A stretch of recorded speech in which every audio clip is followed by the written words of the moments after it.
Welcome to Deal to Heal with E. James podcast.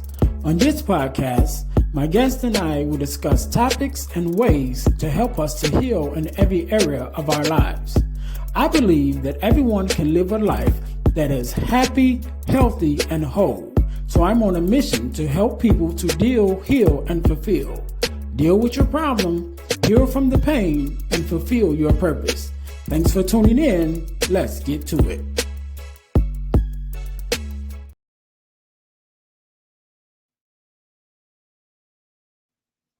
Hey guys, real quick, before we jump into the episode, I need you to do the 3 S's for me. What is that? First of all, I need you to subscribe to the channel so that you don't miss an episode of our podcast. Number 2, I need you to share it with your family and friends. Don't keep it to yourself, share it with someone else. Lastly, I need you to say something. Leave us a comment. Let us know how we're doing. Let us know what you want to see from us, what you like, what you don't like. We are open to your suggestions. We want to know everything that you want to let us know about the podcast. All right. Now, get back to the episode. All right. Welcome to the Deal to Heal with E. James podcast. I am your host, Earnest James, and I believe that everyone can and should live a life that is whole, healed, and healthy.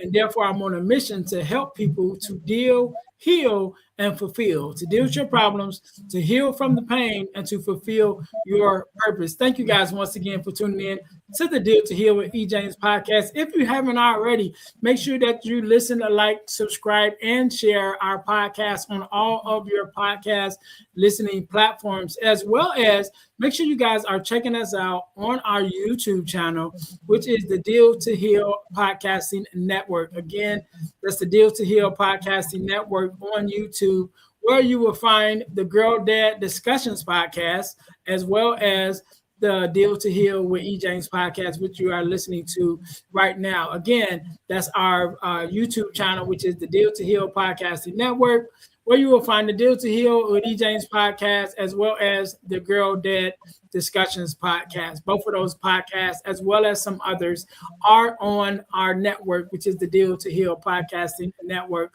So make sure you guys go there to check us out, right? Also, we're pleased to announce that our podcast is being sponsored by our new school community, which is the Deal to Heal School for Living.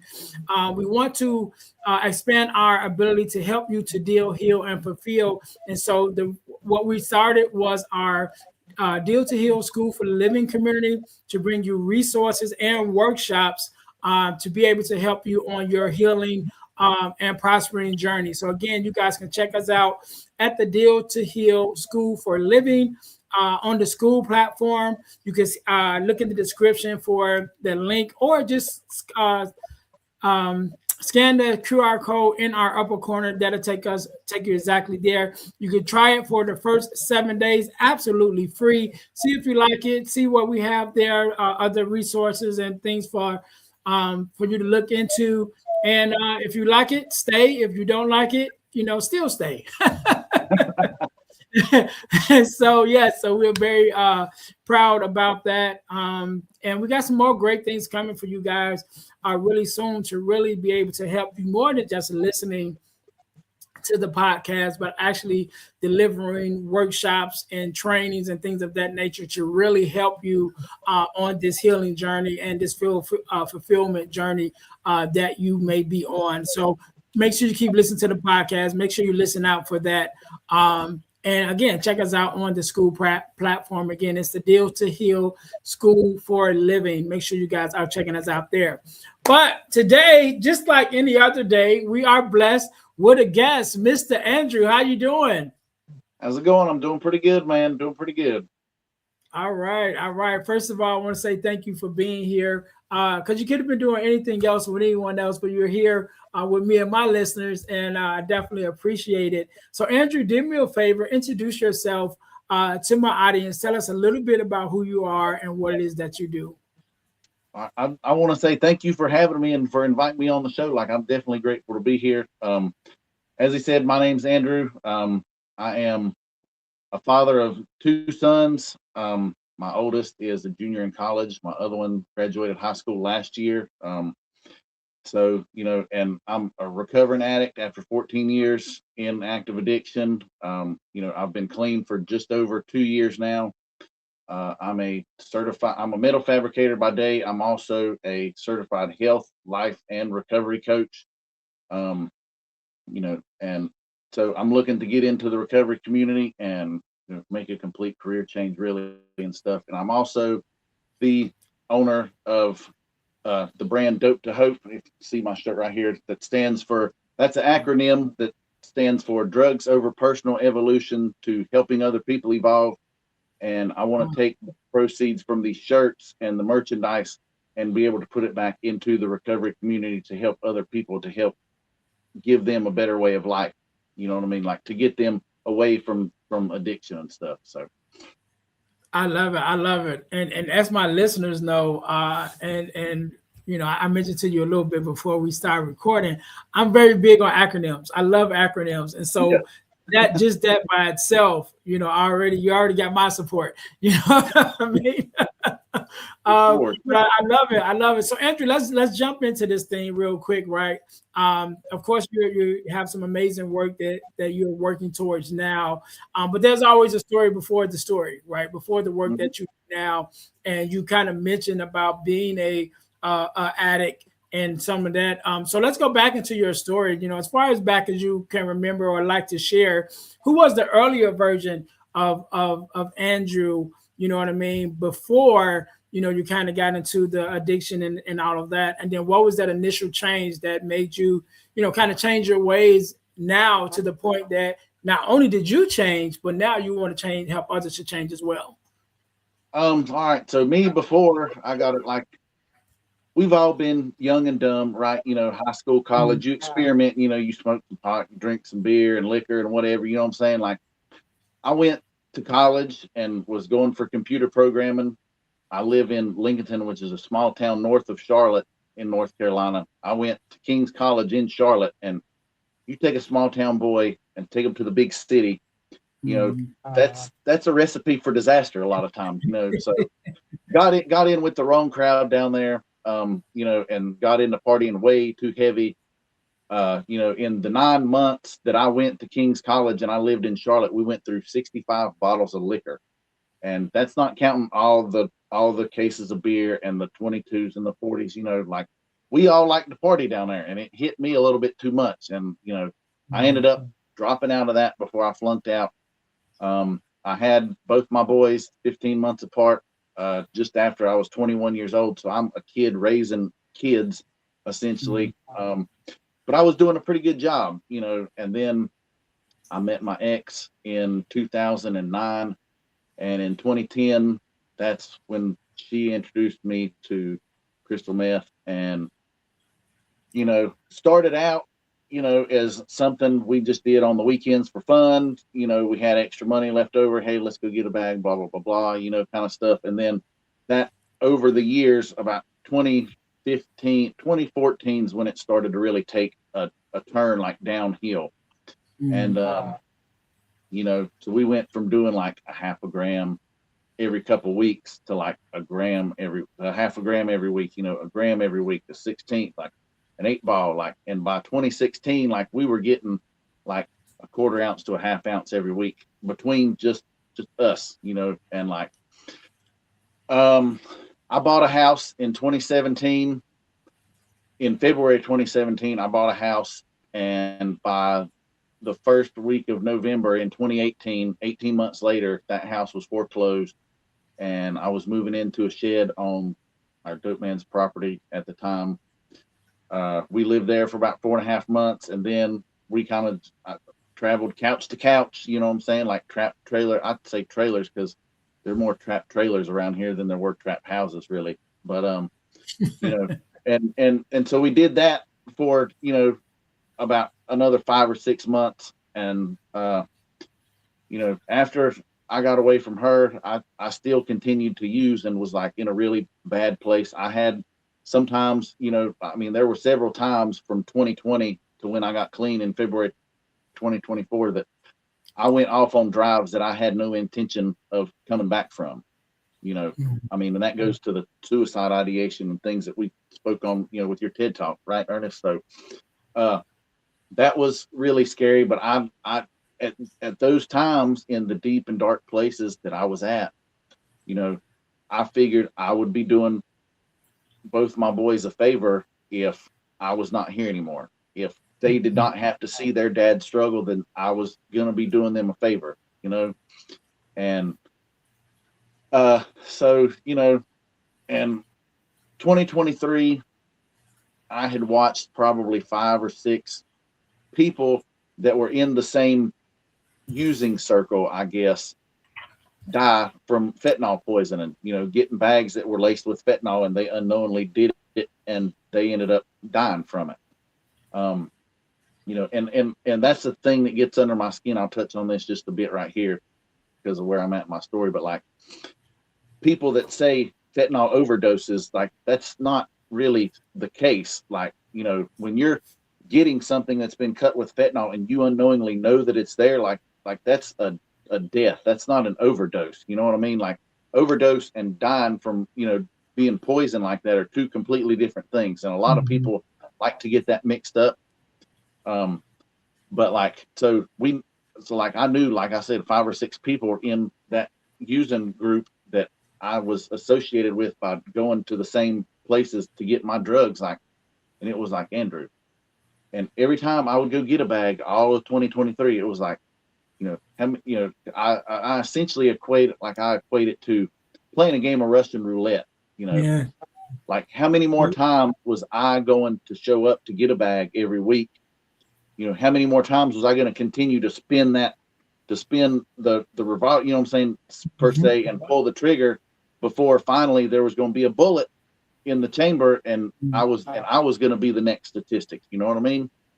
And but I knew I needed help to stop. Like, I was that self-aware at the time. And I had conversations with, at that time I was so lost, I didn't think there was a God, and I was just kind of really just talking out loud to just whoever was listening, if it was God, the universe, the creator, whatever, and I was just like, look, whoever you are, wherever you are, like, if I'm destined for greater things than to die an addict, I need some help. I did not understand, and I didn't think that I could go to HR or my supervisor at work and tell them about the problem that I had, because to me, in my paranoid mind, right, like, I was for certain if I admitted to using and getting high and being an addict, that they were going to be like, oh, we don't need your employment, sir. We don't need your services anymore. And they would have just fired me. So I was talking to whoever else was listening, some higher power than me, if you're out there and you're listening and I'm destined for greater things than to die an addict, then I need some help. I need a clean break. In November 2023, I got that for a month. My dealer got locked up on some stupid stuff. I was clean for a month, and I didn't realize that for what it was, because that had happened, how many times over the course of 5.5 years that I've been dealing with this guy. And, but I got clean and was just starting about the 5th week. I was just starting to get like over, being dope sick, really, like in the withdrawals and things like that. And he gets out of jail and immediately calls me up. Hey man, we need to go run the roads. Like, need to go get straight, blah, blah, blah, blah, and this, that, and other. And I was like, man, I've been clean for like 5 weeks and I really need to, stay on this path. I was like, I don't want to right now, and I told him no. And he was like, well, call me back if you change your mind, like, where I'm going to be at. And at that time, I didn't have, most people, especially in the cartoons, you see like somebody's got an angel on this shoulder and a devil over here, in your ear about stuff. Like, at that point in time in my life, I had a devil on this shoulder and a devil on this shoulder. And of course, and of course, like, they won because they're both in my ears, like yapping, like who do you think you are, like trying to get clean? You're good for nothing. You're going to die an addict, blah, blah, blah, blah, and all this negative stuff. And I gave in to him, I listened to him. And as I was getting high in his bathroom, later on, after about 3 or 4 hours of running the roads with him and stuff, it's like I was looking at myself in the mirror as I'm rolling the bowl and, taking a hit. And I'm like, Andrew, what in the did you just do? Like, this was your clean break, and I didn't see it until it was too late. And I already had another bag. And I'm like, well, I'm not wasting, the $200 I just paid, like I'm going to do this and I'll worry about quitting again some other time. Like, but I was so, like, I felt a lot of like guilt tripping really hard on myself at that time, and really, really shameful feeling, and like just, that I wasn't strong enough to overcome those temptations and things like that. So with that being said, I went on like a 6-week bender, and I had no intentions of coming back from that. Like from that point on, I was just so disgusted with myself and really down and out about myself not being able to do what I needed was necessary to do to try and better myself. Like I was just like, okay, well, you know what? Screw it. If this is the way I'm going to go out, then I'm going out. You know what I mean? Like I had I wanted to be so far gone, like way, way, way out behind left field somewhere, like 10 blocks down the road outside left field, like to where I couldn't come back. And, but, God had other plans, fortunately, Yeah.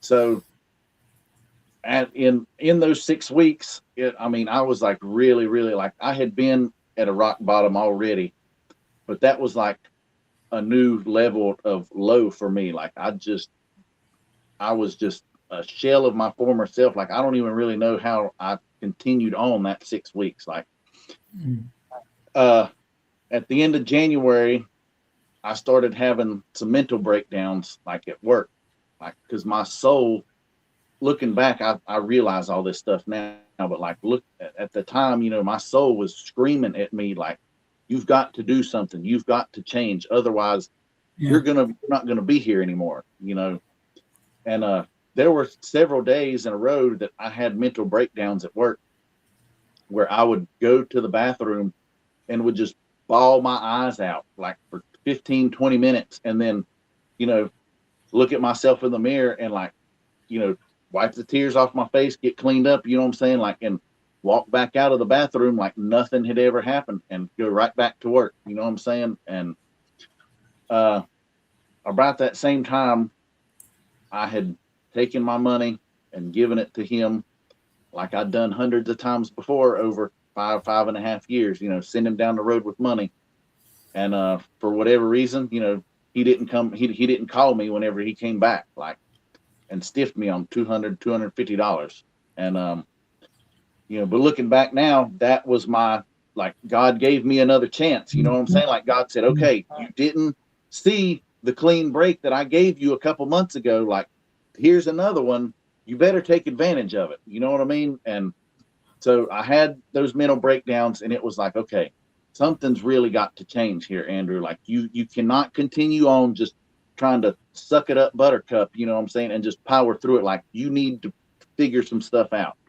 So at that point, I was so desperate for help and to try and get better, that I went to my supervisor and I said, and I sat him down and I told him what was going on. Like, I was like, look, man, I was like, I've got a lot of issues and a lot of things that I'm dealing with right now, like inside my mind, like, and, like spiritual warfare, whatever you want to call it. Like, I need to take some time off work because I need to fix what's going on up here and inside me here. Like, and that's the only way I really know how to put it, and he asked me, he said, well, have you talked to HR, and I was like, no, I wanted to come to you first, and he told me, he said, well, come on, like, let's go in the office, let's have a sit down, and we're going to figure out a way to get you some help. Like, because I work for a small company, so they're really understanding of, personal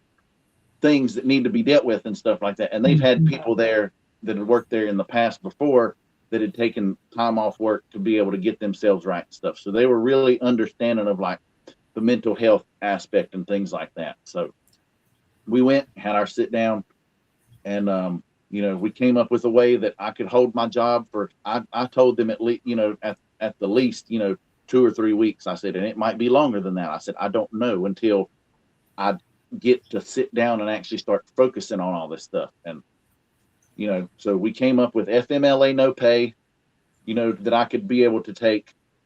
And so they told me, they said, you'll get, you can take some of your vacation time and sick days, this first week, so you still have a check. And then after that, you just keep us updated with whatever you're going through, and, just be open and honest with us about what's happening, and we're more than happy to work with you. So like, I'm so thankful and grateful and happy that they were really understanding about this. Cause like, that's really what saved me, is them being understanding, for what I needed to do to like fix myself. And they said, we're sorry, we didn't know you were going through this. And I'm telling them, that's the point, really. I mean, when you suffer with mental health, you yourself know, and probably a lot of your listeners out there that have dealt with mental health struggles and things like, and depression and stuff, like, that's the point. We put on this big happy face, hee ha, I'm so happy and everything, like day in and day out. Like, nobody really knows what you're going through. And that's, something that if you're listening, like, that you need to understand about people like us that have struggled with mental health and stuff. We might look fine on the outside and we might handle our day-to-day duties, but like, when we get in our cars and we're driving, or when we pull in the driveway, or we're sitting at home at night, like, we're just like, just beat down, like, because it's hard to wear that mask and keep it on like all day long. Like, that is a struggle in itself that I don't wish on nobody, not even my worst enemies, And so I left that day, and I went the next day. I went and signed myself into RHA up in Lenore, which is like a mental health / substance use crisis place. I stayed there for 2.5 days. And during those 2.5 days, it was just light bulbs and bells and whistles going off like in my head and around me. And like all these epiphanies and things were being shown to me and stuff. Like, it was, I really call that my spiritual awakening moment, honestly. Like, I read Happy, Happy, Happy by Phil Robertson, his first book that he wrote, twice in there, because that was the only good book that I could find to read to pass the time while I was in there. But like, it was a really good book, you know what I mean? And like, that's what really made me start reconnecting with God, reading his story and the struggles and how he was such a drunk and everything, and how him and Miss Kay were in their early relationship and the struggles they had, and how she never lost faith in him, and he eventually turned it around. I mean, and he turned into one of the biggest, not only reality TV stars, but, like his company, Buck Commander, Duck Commanders, was just unbelievable, like, where it's grown to and stuff. And he also wrote a couple more books before he passed away and stuff, like, so that really helped me. But like, I was shown when I was in there for those 2.5 days, what would happen to me if I went back to my old way of life, if I did not stay on this path of recovery, and if I did not get clean. And that was, certain death. And it wouldn't take long. If I'm convinced by now, like, and I've seen in visions and things, God has shown me, like, if I went back, like, that first hit that'd be it for me. Doesn't matter if fentanyl's in it or not, like, my body cannot handle that anymore. Right. So, those 2.5 days I was in there, after the first day wasn't bad, because all I did was sleep, and I would wake up for meals and snack time, and then I would go right back to bed again. The second day, I paced up and down the hallways about 85 times probably, and one of the nurses was like, "You look like you're anxious. Are you anxious? Are you nervous about something?" I was like, "Really? Do I look?" Like, kind of flipped on her a little bit, like, "Do I really look like I'm anxious? Can you not tell that something?" Yeah, like, no, yeah. I'm freaking going crazy, like, because I realized pacing up and down the hallways, like, I was stuck in that place. for at least another couple of days. And like that scared the shit out of me, honestly. Like, so I sat there, I asked her, I said, do you have anything to calm my nerves? Or like, I don't even want to know I'm here. Like, give me something to knock me out. And she was like, okay, I got you just the thing. And she fed me a Dilaudid. I put it under my tongue, and like, I was out like a freaking light. Like, I slept the whole rest of that day, and I woke up the next morning. I felt a lot better. And they said on Saturdays they did telehealth doc visits and stuff. And if you wanted to sign yourself out, then you could request one of those here at teledoc visits, and you could, discuss that with the doctor. And then if that's what you really wanted to do, and that's what I did, I said, I want one of those visits. I said, because I need to get out of here. Like, you've not been in here the full 72 hours. Like, I don't care. You know what I'm saying? Like, I know what I need to do to fix myself. Like, I've seen enough things in here, in my dreams and my visions and stuff, like talking to the Lord. Like, I know what I need to go home and do. Like, I need to get out of here so I can go home and get on it. And they were like, okay, and so I had my teledoc visit, signed my AMA forms, signed all my release papers and all that stuff. They brought my clothes in, I changed, and I come home, and it's been on ever since. Like the rest is history, as they say, pretty much. Good, good, and we'll get to that part, right? The new you, right? But I want to go back. I want to go back to a couple of things I wrote down while you were talking.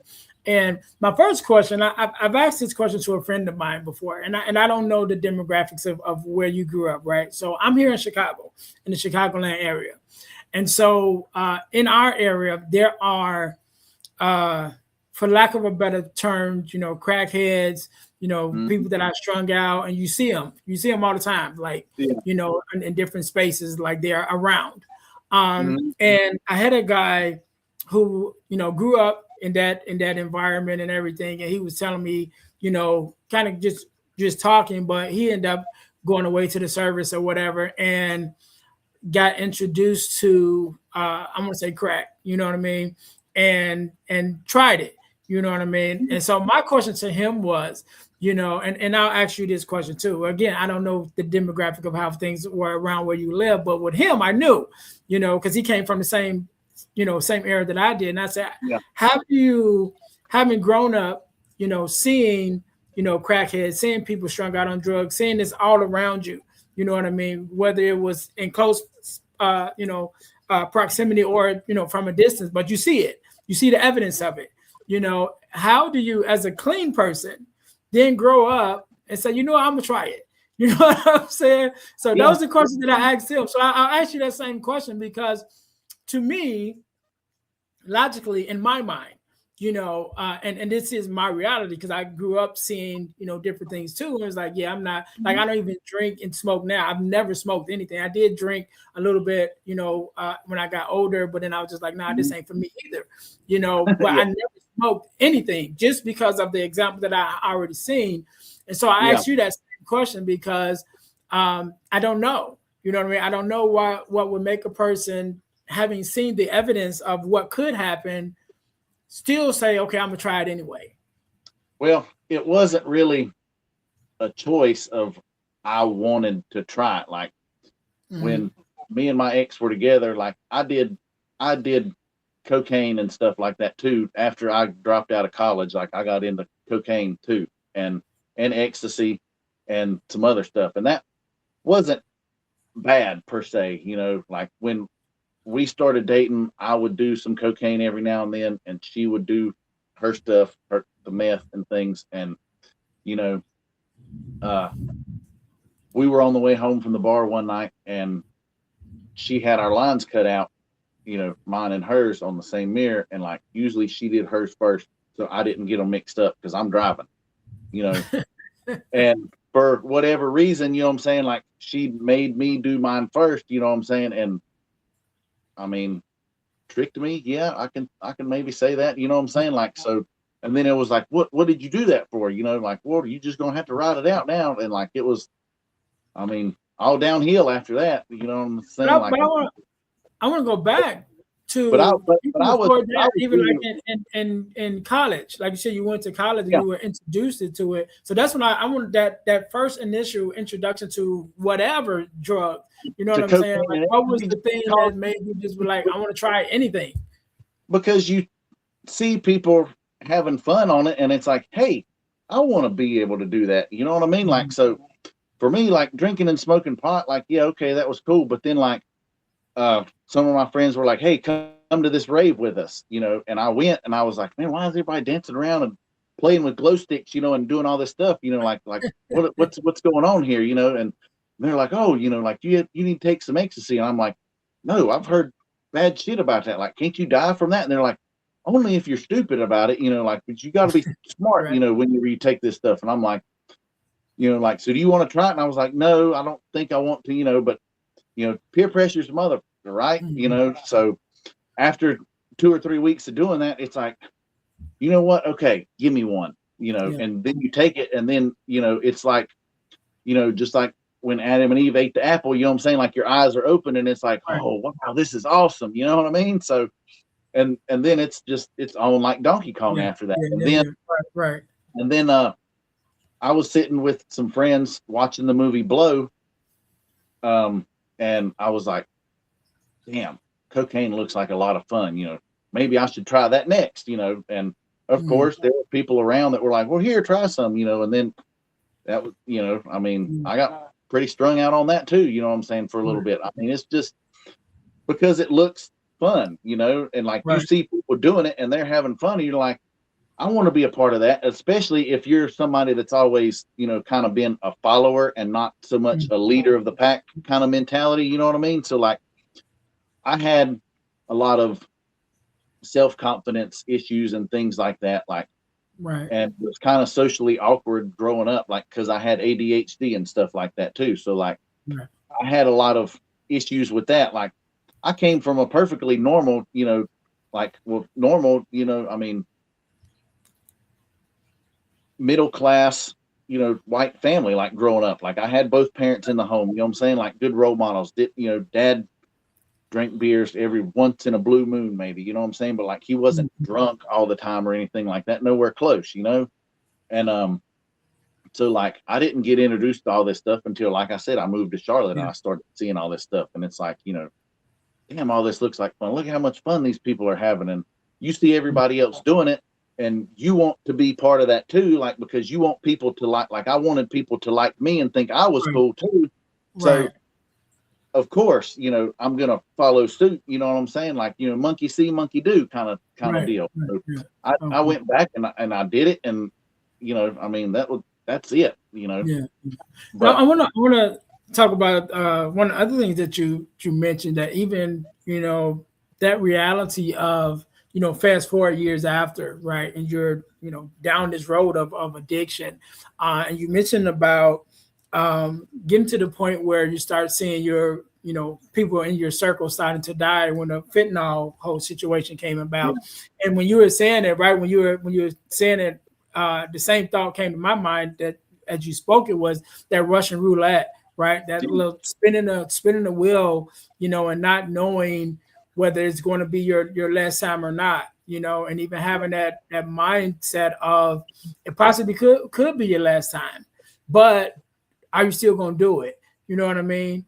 And yeah, even in that space, what kind of was your thought process and there, and what kind of made you say, you know what, that's enough for this too? Because I just want to just dive a little bit more deeper in that, because it may be someone at that point where they know I shouldn't be doing this, and like you said, it very well could be the last time I do it. But what would maybe be your strength, or what was you doing in for you in that moment where it's like, okay, I'm not going to do it. I'm not going to do it this one time or whatever. I mean, for me, it was, I knew the consequences that were present there, like every week that I went back, that I continued to go back, like even though, I would tell myself as I was driving over there, like, Andrew, what are you doing? Like, why are we going to get another bag? You can die from this. But then, the addict part of my mind and like my addiction, my demon, you know what I'm saying, was like, who cares? This is how you're meant to die anyways. You know what I mean? So it was just like, just shut up, go get your drugs, and like, let's get high, And I always gave in to that, because at that time I was really convinced that that was what my destiny was, you know what I'm saying? That I was supposed to die as an addict, and whatever. So like, it didn't, I mean, at that point, like I said, I had already taken several drives that I didn't intend on coming back from. And, so I wasn't really afraid of dying anyways. Like, I was like, well, if I take a hit and my heart blows up, then, oh, well, Yeah. I mean, and I actually probably would have been okay with that, until I woke up somewhere else, in purgatory and hell, and being like, what the hell am I doing here? Right. I So mean, I want to, okay. And you're only going to change when you are ready to change. You know what I mean? Like, I can't make you change, and you can't make me change, and we can't make this person over here or this person over there, you know what I'm saying, change unless they themselves are ready. So like, all you can really do for people that are in these situations is just pray for them, and just continue to love them, because they feel enough guilt and shame and, all of these negative emotions. They already feel enough of that because they shame themselves and they guilt trip themselves enough about it. They don't need any of that. And that's a big thing that we have on these recovery communities that I'm part of on Facebook. You know what I mean? It's like the people that are like I'm not any better than somebody else that's still out there using. You know what I mean? Like, I've just been lucky enough to make it out, like, because I said I've had enough, like, right. But some of these people need more resources than what is really available for a lot of people. A lot of these people don't have IDs, or they don't have this, or they don't have that. And if you don't have this stuff, then, well, we're sorry, you can't get into our treatment facility, or we're sorry, we can't treat you unless you have this or that, like whatever. So they just continue to suffer. And then you've got people that are in positions to help them that want to kind of, look down on them, like my way of my visual is like, people that wear glasses, that wear their glasses down here on their nose, and they look at you like this over the top of your glasses, like they're better than you or something like that, like I ain't better than nobody, like, so, and I don't judge people on stuff like that, but like, it's a tough spot to be in, you know what I mean? Because you want to help this person, but at the same time, until they're ready to receive help, then all you can really do is just pray for them and continue to love them, even if it's from a distance, to be able to protect your peace or whatever. But like, they don't need guilt tripped, and they don't need shamed any more than what they're already doing to themselves. Like, and that's really why a lot of people never find treatment and never can find recovery. Like, that's a big thing in like NA or AA or like some of these other programs.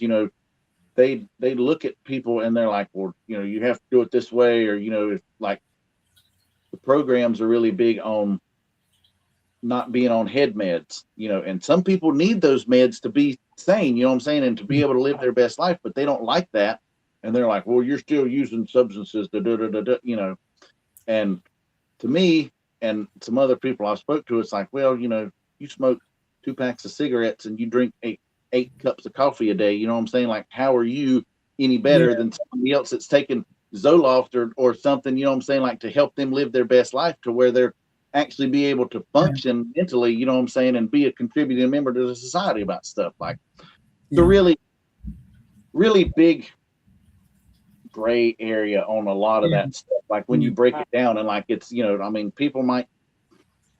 people listening to this, might be like, oh, he's wrong, I don't care, you know what I mean? That's just my opinion and my take, and the way and things that I have seen on my recovery journey, you know what I'm saying? So like, but I mean, the program is also good because it helps a lot of people too, NA and AA and the steps and all that. Like, it's saved bunches of people, but it's 2026. The recovery landscape and the treatment landscape for addiction and stuff has changed so much. Like, there are so many other ways out there and paths to recovery. Like, my way to recovery is going to look different than his or hers or yours, you know what I'm saying, or whoever's. Like, and theirs is going to look different than everybody else's. Like, the fact to me is, as long as you're here on this side of life, you know, as long as you're living your best, like to me, like, okay, here's a good example, I guess. Like if you went from shooting fentanyl or meth or something, okay, and you're Cali sober now, like, so you smoke pot like every day, but you're living your best life, then hey, congratulations. You know what I'm saying? Like, I'm going to celebrate that because you've went from all these self-destructive behaviors and things like that to being able to be a functioning member of society, and you're able to live a better life. You know what I'm saying? Then, hey, that's freaking awesome. You know what I mean? To me, like, and if you use 12 steps and you don't do anything, then hey, that's freaking awesome too. Like, I can get down with that. Like, on this side of life, to me, we all should be on the same team, and we should all be welcoming and loving and supporting one another. You know what I mean? Like, not shaming somebody because they choose to recover different than you do, per se. Right, right. Yeah, and I agree with that because I think you kind of got to use what works for you, right? And Yeah. and we talked a little bit about me even doing my TEDx talk, which was about surviving suicide ideation. And one of the things I mentioned even with that was having a conversation with a therapist, because I told her that during my time when I was in my deepest depression and having suicidal ideations, when I focused on myself and all the things that I was going through that I couldn't change, I felt Mm-hmm. hopeless and helpless. You know what I mean? And that didn't help me. So when I began to focus on my daughter and put all my energy into her and making sure I showed up for her, not showing up for myself, because when I focused on myself, it just kept me more depressed and stuff. Yeah. So when I began to focus on her and showing up for her, it gave me what I needed to push through. You know what I Yeah. mean? And I remember the therapist telling me, like, well, Ernest, we kind of teach people to focus on themselves because you have to do whatever. And I'm like, yeah, but that didn't work for me. You know what I Yeah. mean? And so, like you said, you just got to find what works for you. There's a million ways to get to, the end of the rainbow. Choose a Yeah. color. You know what I'm saying? And, Sure. and whatever that gets you there to that end that you're trying to get to, then that's what works for you. And we have to be okay with that. You know, Yeah. For sure. I wanna go back to another thing that you said, which I think is very important, because you even mentioned about no matter how much we may want to for another person to get better, they're not going to get better until they're ready, right? And Mm-hmm. so even in your story, when you got to the point that you was like, all right, this is enough, where you actually went to your employer and be like, look, this is what I'm dealing with, I need some help. Yeah. How important do you think that is to actually ask for help? Because I think that's a issue that we have also when we're trying to come out of whatever it is that we're struggling with. It's like, oh, how are they going to look at me? How are they going to feel about me? Yeah. And then you have to get to a point that you're just like, I don't even care. I need help and I'm going to ask for it. You know what I mean? So how important, was that in your journey? And how important do you think that is for all of our journeys and whatever we're going through, to get to the point that just be like, I need help? Yeah. Um. So before I went, I talked to my employer. You know what I'm saying? Like that day, and I left, and I came home, and I made a post like on Facebook. I took a picture of me, like, and I told like whoever was on my friends, you know what I'm saying? Like, this is me, like unashamed, raw. Like, I don't give a fuck what you think about me. Like I'm struggling right now. You know what I'm saying? Like, so, and I'm taking a break. I'm going away for a little while. I don't know how long, but I've got a lot of stuff with mental health and things like that I have to deal with. Like, so I can be the best me. You know what I mean? Like, you know, please pray for me. Whatever, blah blah blah blah. Like, but like it asking for help, a lot of times, especially us as men, right, we think asking for help is a sign of weakness.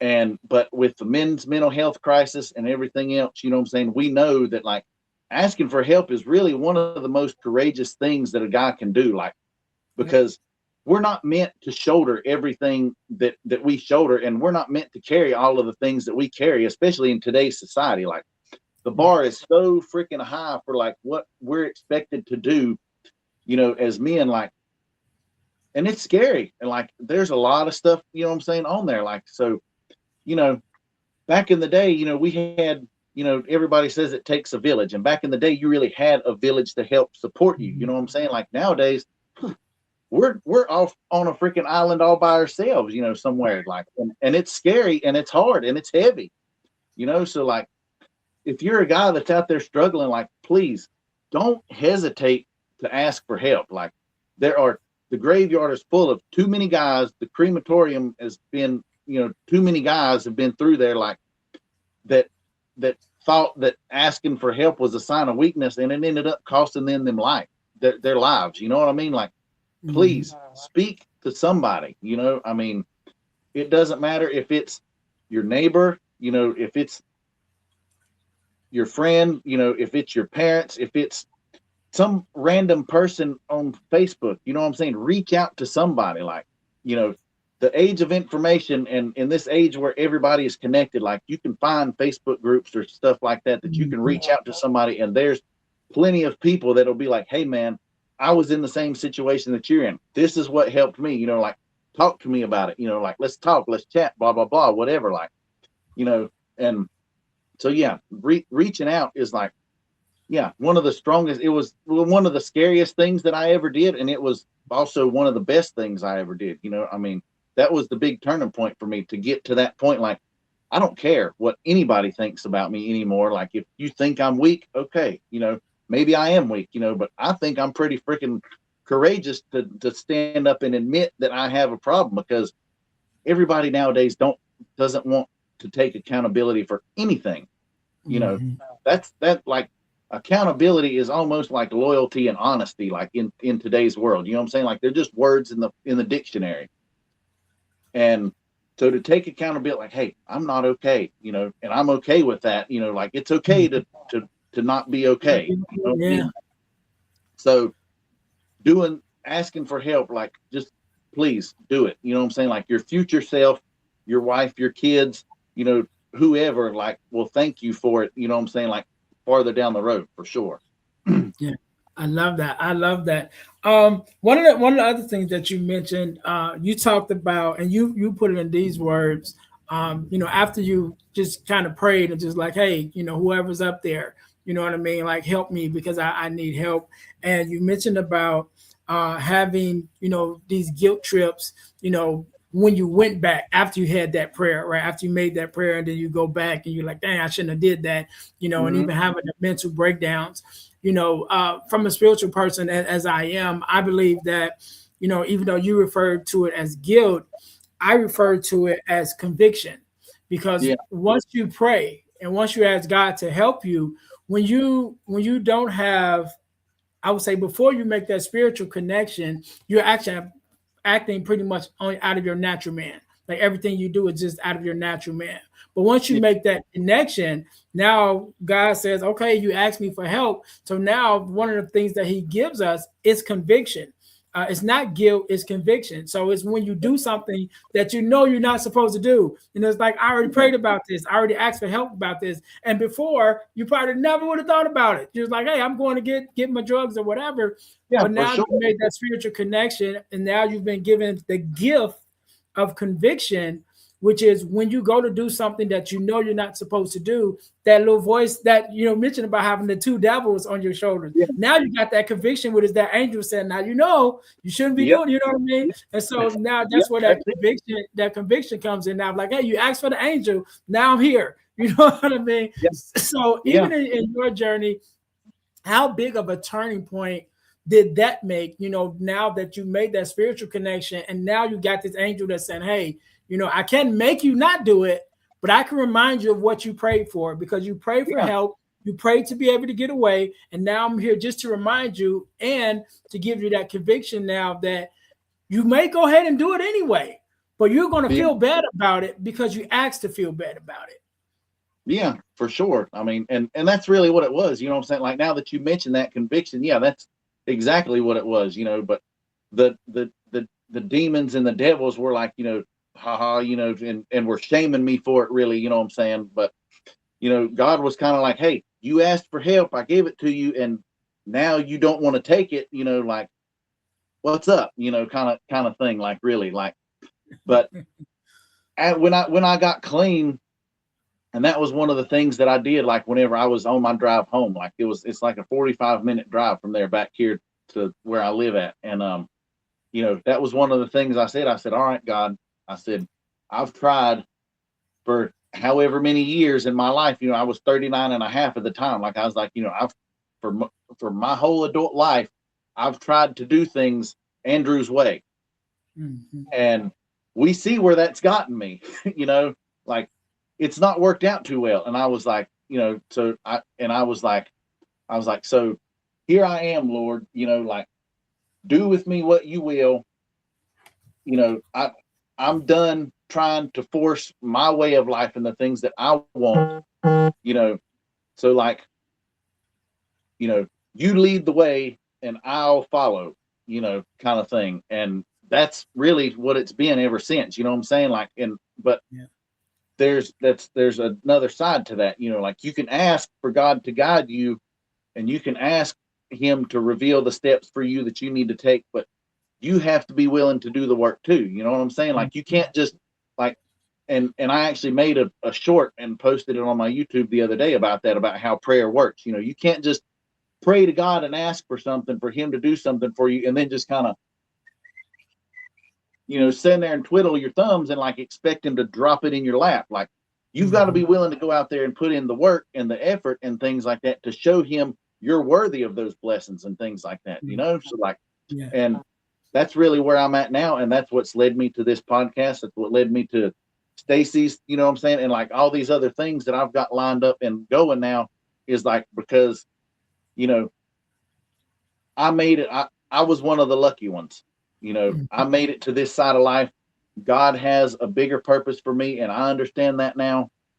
And that's what it is to come out here and to get on these podcasts, to go to these recovery events and like to do all these things, like to share my testimony, to show people that change is possible, that you can make it out, you know what I'm saying? But it's not easy, you know what I mean? Like, just like, and another thing is, just like, we didn't ruin our lives overnight, you know what I'm saying?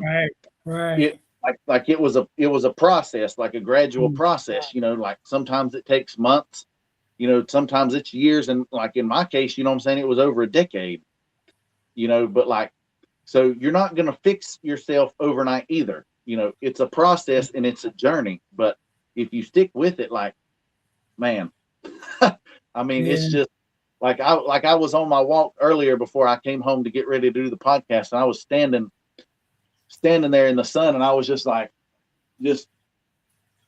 and I really wish somebody had a picture to be able to, or somebody was walking with me, because I'd have had them take a picture, because that would have made a good post, because that, to me, I was standing there and I was telling God as I was standing there, like looking up at the sky, like I was like, I'm standing right here in the midst of so many things that I once hoped and prayed for, you know what I mean? Like, and didn't ever think that I would get, but like, I know for a fact that I'm living at least 5 answered prayers right now. You know what I'm saying? At this point in my life. And I know that there's plenty more that are already on their way to me. You know what I'm saying? And like, I'm just super grateful, thankful, blessed, whatever, like happy and ecstatic, like that I'm able to do this stuff now. So like, this is what lights me up and what gets me going. You know what I mean? Like, yeah.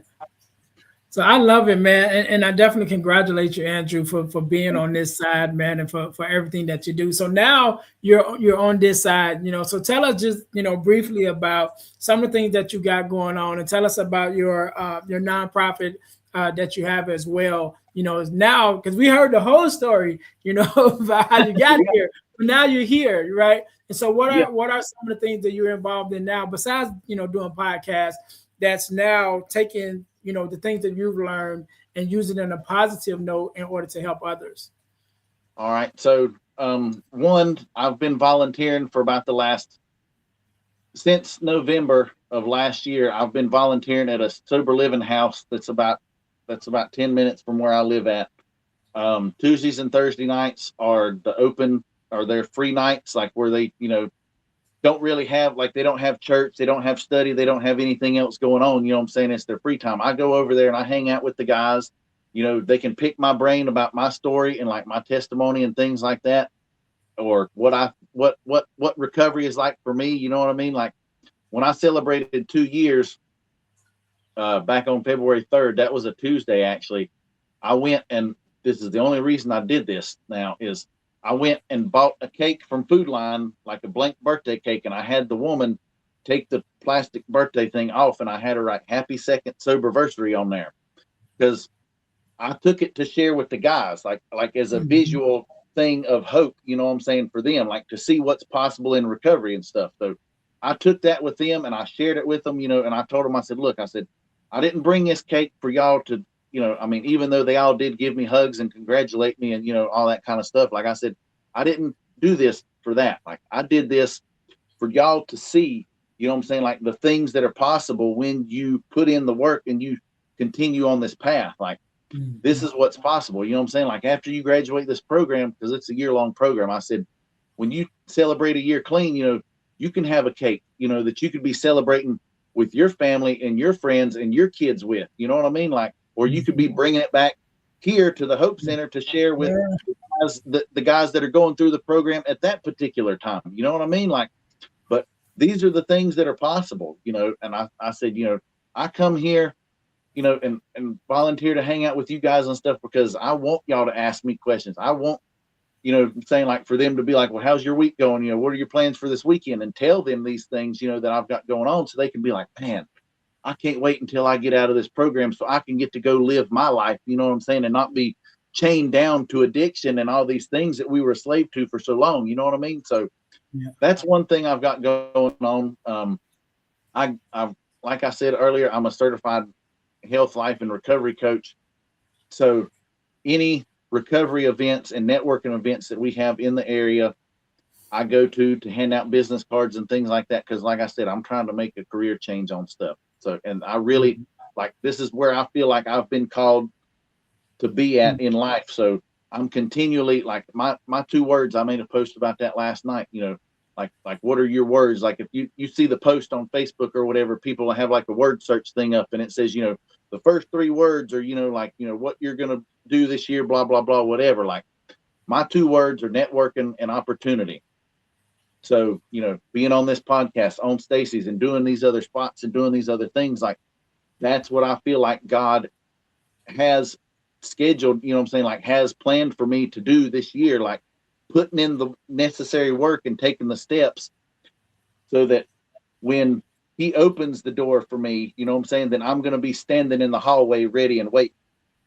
I don't want to be, you know, 10 rows down, you know what I'm saying, like in the wrong Mhm. spot whenever he opens the door. Like I want to be standing in the doorway. So when it opens, like I'm able to just step right through. Right. And then just hit the ground running. So like I've also got, like I said, Dope to Hope, my shirts. I don't know if you can see the back of it. You see that? Yeah, I see most of it. It says I'm here for it. Okay. That So Dope to Hope stands for Drugs Over Personal Evolution to Helping Other People Evolve. And that's a brand that I came up with. It's designed like this is the only shirt I have out right now. I have a Shopify store that I can leave a link for, that I can send you the link to put underneath here whenever we're done, whatever, like that you can check it out. And like if you're local in North Carolina and you want to meet, like I'll meet you. You know what I'm saying? The shirts normally are $20, but like I want to take the proceeds from these shirts and stuff and be able to give back to the recovery community, because a lot of nonprofits and places depend on strict donations and fundraisers and things like that to be able to help people. There's a Mhm. lot of for-profit sober living homes and recovery centers and stuff out there. Like I would donate to them too, but I would most definitely donate to other nonprofits and things like that before, because, you know, they need that money a lot more. And because that would go to help other people that probably don't have the money to pay to go and find and seek recovery and seek treatment and stuff like that. So, even if it helps pay for, a week of treatment for one person, like that's still a week of treatment that one person would not Yeah. receive otherwise. You know what I mean? So like that's my goal with that. And I've only got this design out right now, but I've got 3 more that I plan on coming out with in the coming months, by the summer for sure. So like you can stay tuned for that and keep a check in on things like that. And I've got 2 events that I'm trying to go to be able to set up a table to be able to sell my merchandise and build my brand and things like that. That's the other thing I'm working on, is building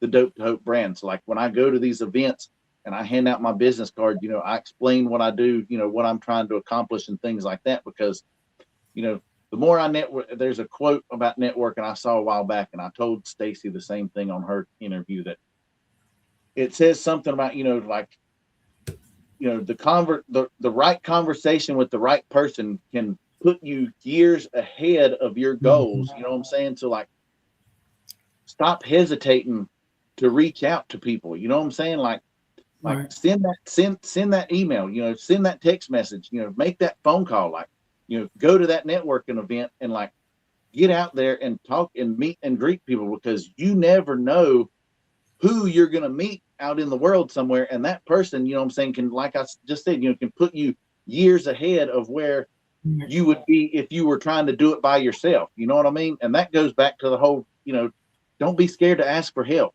I mean, you never know what's out there if you never go and see. You know what I mean? So that's really something important to me too. And like, that's pretty much it. Like I said, I'm like a metal fabricator by day, but like at night, I'm constantly doing things like a podcast for you. I've got another one next week. I've got, I'm a part of that book that Stacy's a part of with John Emery or whatever, another fellow podcaster. So like, I'm going to be in his book that he's got going on. You know what I'm saying? So like, I'm all about networking and taking opportunities and things like that. Like I lived my whole life always playing it safe and always worried about what somebody else is going to think about me doing something that was going to make me happy. You know what I'm saying? But because my mental health and my self-confidence was not very high, you know what I'm saying, I've realized now half my life's over. You know what I'm saying? Like I'm already past the halfway point in my life. If I'm lucky, I'll live another 40 years, I'll be 42 in July. So, Okay. I don't try to live, you know what I'm saying, to impress other people. Like as long as I'm happy, like I don't care what you think about me or what you think about what I'm doing or whatever. If it's making me happy and I feel that that's where God wants me to be at, then that's what I'm going to do. So I love it. I love it. I definitely appreciate you, Andrew, and for sharing your story and for everything that you have been through to get you to this point and the difference that you're making now.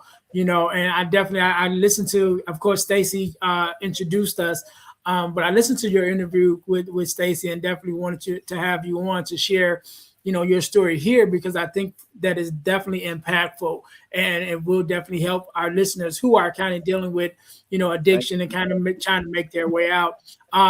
I want you to have the last word, right? I want you to leave us with a word of advice or inspiration, however you feel, and I also want you to leave us with your social media handles or the website or the YouTube channel where we can find more information about your nonprofit organization and everything. So I want you to do that for me. I give you a couple of seconds to think about that. To my listeners, thank you guys once again for tuning in to the Deal to Heal with E. James podcast. Make sure that you guys are following us on our should I say, checking us out on our website, which is the Deal to Heal, dealhealfulfill.org. Again, that's dealhealfulfill.org, which is our main website. Definitely going to get an overhaul soon.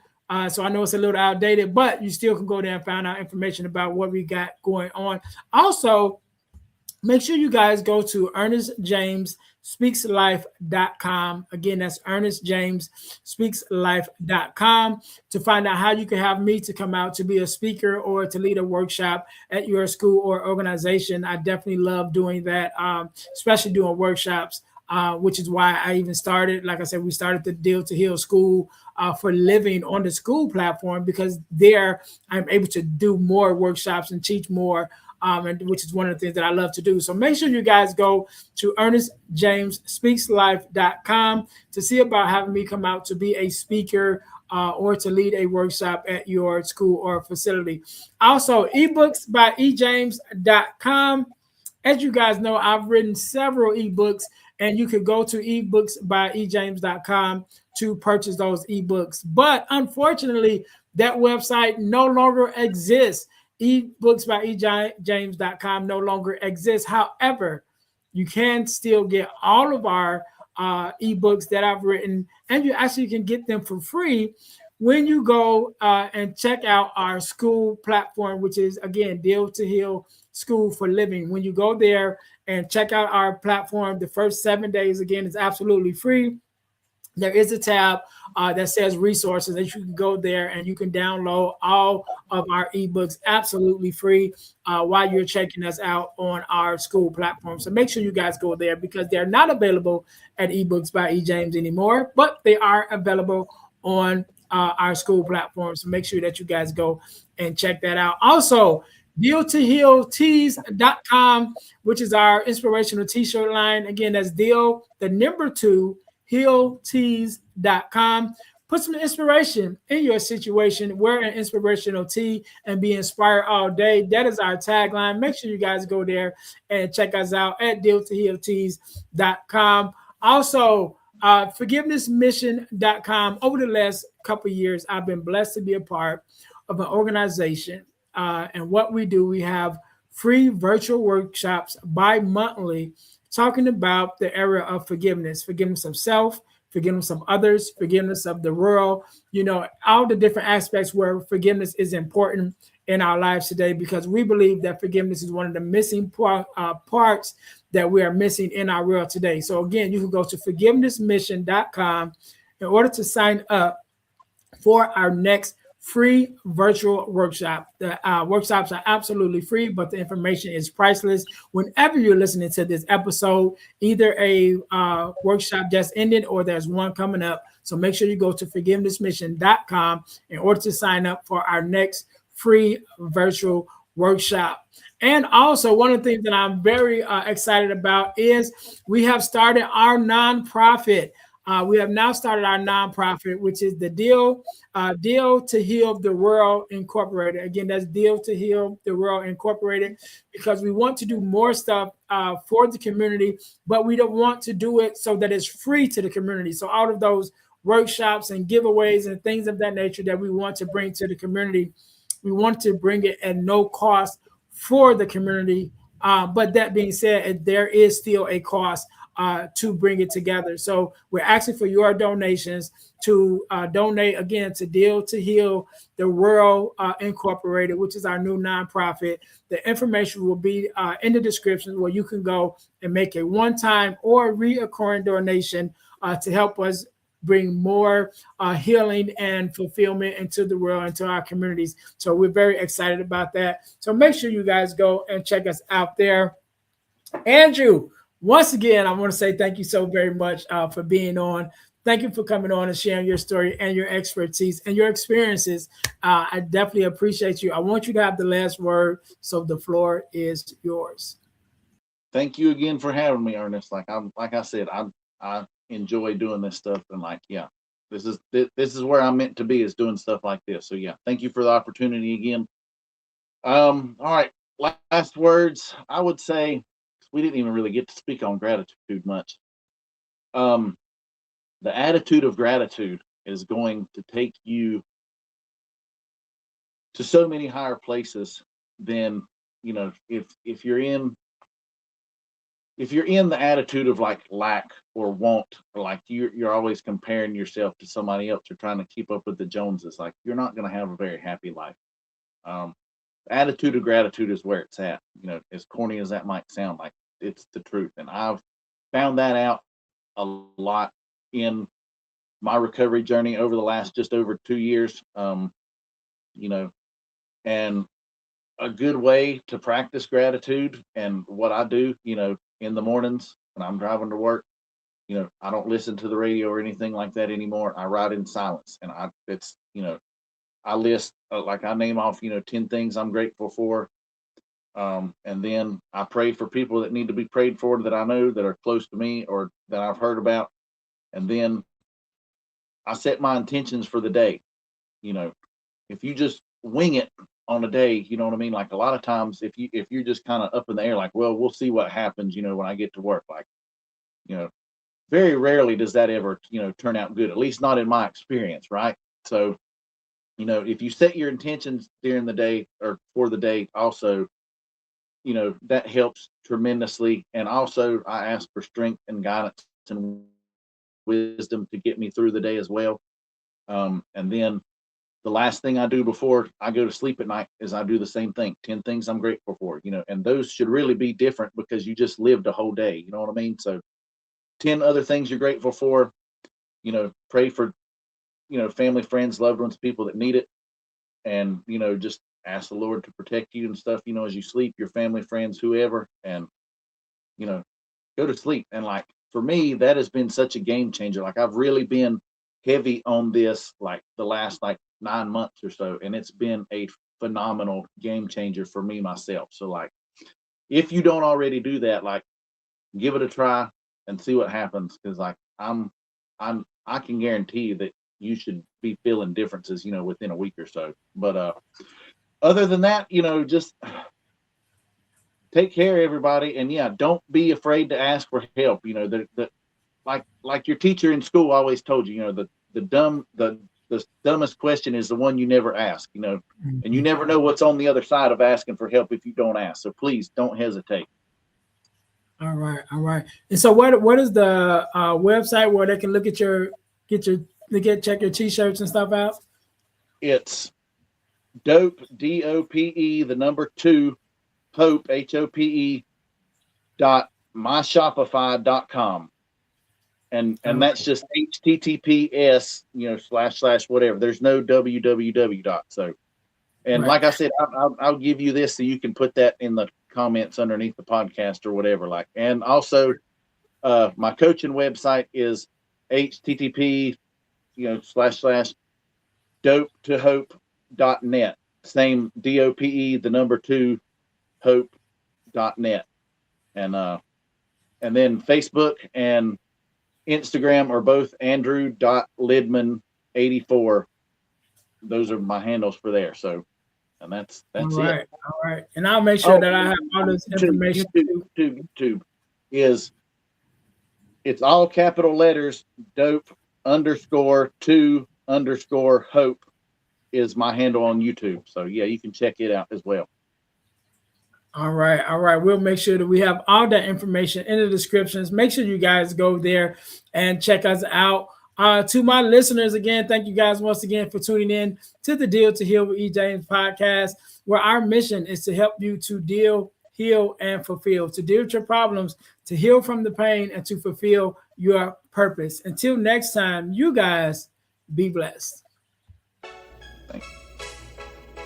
Thanks for listening to the Deal to Heal with E. James podcast. Remember to listen, like, subscribe, and share. This episode has been brought to you by Deal to Heal Teas. Put some inspiration in your situation. Wear an inspirational tea and be inspired all day. Let's go to dealtohealteas.myshopify.com. Remember, our mission is to help you to deal, heal, and fulfill. Deal with your problem, heal from the pain, and fulfill your purpose. Thanks for listening.